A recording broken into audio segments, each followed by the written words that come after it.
Breaking news in the deadly Brown University shooting. Within the hour, authorities have released these new images and videos of a person of interest wanted in connection with this shooting. Take a good look. They're from roughly 2 hours before this shooting that left students dead and 9 more hurt. Those images were released during kind of tense news conference that you saw live here on NBC 10. The person in them looks like the same person with the same gait as the individual in that last video, and that gait may be the best clue. These taken at Manning and Benevolent 2 hours before the shooting. Good evening, I'm Patrice Wood. And I'm Emily Voles. Police also released more information about the weapon used in the shooting, calling it a 9mm handgun. We have Team 10 coverage tonight covering this story from all angles. First, we want to go out to NBC 10's Dan Janig, who was at the news conference and has some new details for us. Dan? Emily, this is probably one of the biggest news conferences that we've had since this shooting some 49 years ago. The photos and video that was released just moments ago, taken of the alleged suspect or person of interest some 2 hours before the shooting, are the clearest that we've seen so far. If you know this man, whether he works in your town or he lives in your neighborhood or he comes in and gets a slice of pizza, you're likely going to recognize him now, not by anything that he's wearing.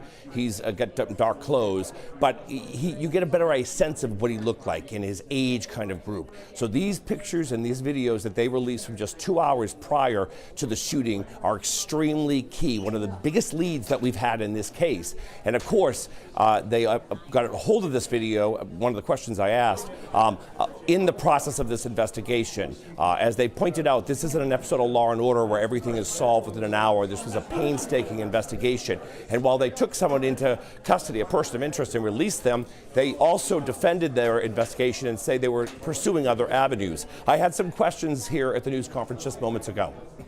Who's the lead investigator on this now? The lead is, obviously we're taking the lead, but we couldn't do this job without the assistance, as I mentioned, and collaboration of all the different agencies and municipalities. My second question is, what do you think he was doing? Was he staking out the area? It was a few hours before, and I'll tell you that at this point, that's all we have. So it was a few hours before what he was doing. We'll be able to find out further once we come to investigate.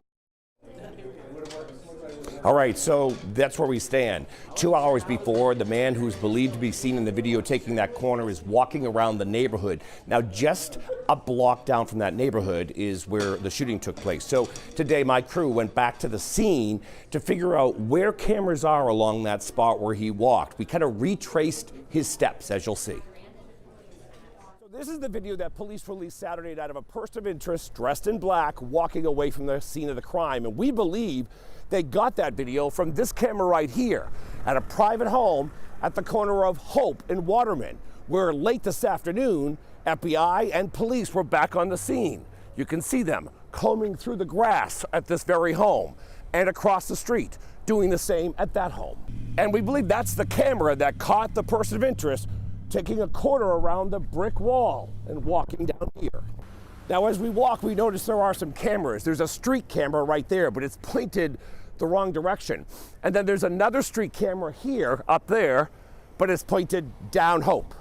So as we're shooting this, they put yellow tape up, and FBI agents are doing a grid search, trying to find out anything that may have been discarded by the person of interest. They're even on the roofs right now.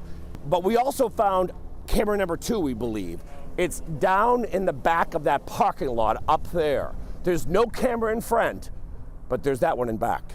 So besides that camera in the back of that parking lot, I mean, you have a beautiful, beautiful private home right here. You have a business over here. You have an apartment building right here. We don't know how far this person of interest walked down this street, but the question is, where are the cameras?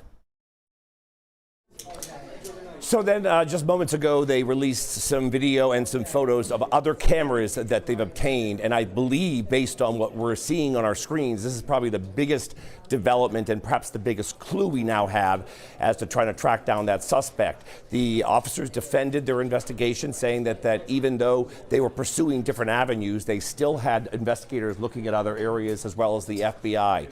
One person that was not here is Brown University, and I asked the question, where are they? Because there's a lot of frustration frustration amongst parents about how they're handled this and why the alarm didn't get sounded when this was an active shooter. They just sent out a text alert. Why not an alarm, the one that was installed back in 2007? We still don't have those answers.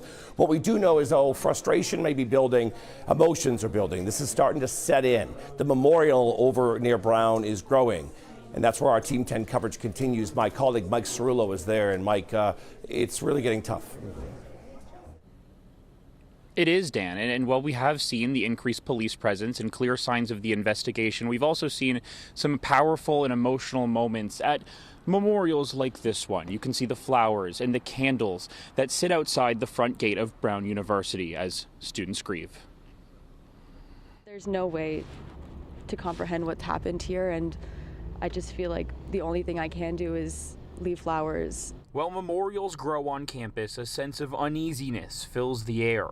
The gunman who killed 2 students and hurt 9 others is still out there. To me, it's pretty absurd that they haven't caught the guy of interest. All day long, local and federal investigators combed through campus and the surrounding area. Our cameras caught them converging on Waterman Street, at one point putting up crime scene tape. This is right near Hope Street, where police say you can see the person of interest walking in this new surveillance video. The FBI also released these new photos and is offering a $50,000 reward for information that leads to an arrest and a conviction. When you watch the video, does anything stick out to you? Well, his gait is Very distinctive. Very distinctive, yeah. And he walks very fast. One of Kenneth Delgarian's cameras caught the footage. He says he owns several other properties with cameras on the east side, and investigators have been reviewing those videos as well. A sad situation, very troubling, and our heart goes out to the victims that passed and their families.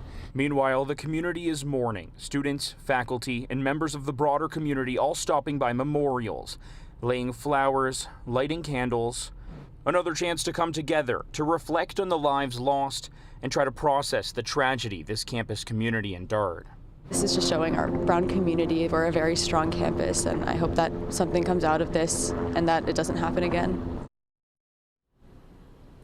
Now here's another live look at this memorial by the gate on campus. There's also a local church planning a community service for right around 7 p.m. tomorrow night as the community heals. That's going to be at St. Stephen's Episcopal Church, is right on campus, and I'm told all are welcome. Live in Providence, Mike Cerullo, NBC 10 News.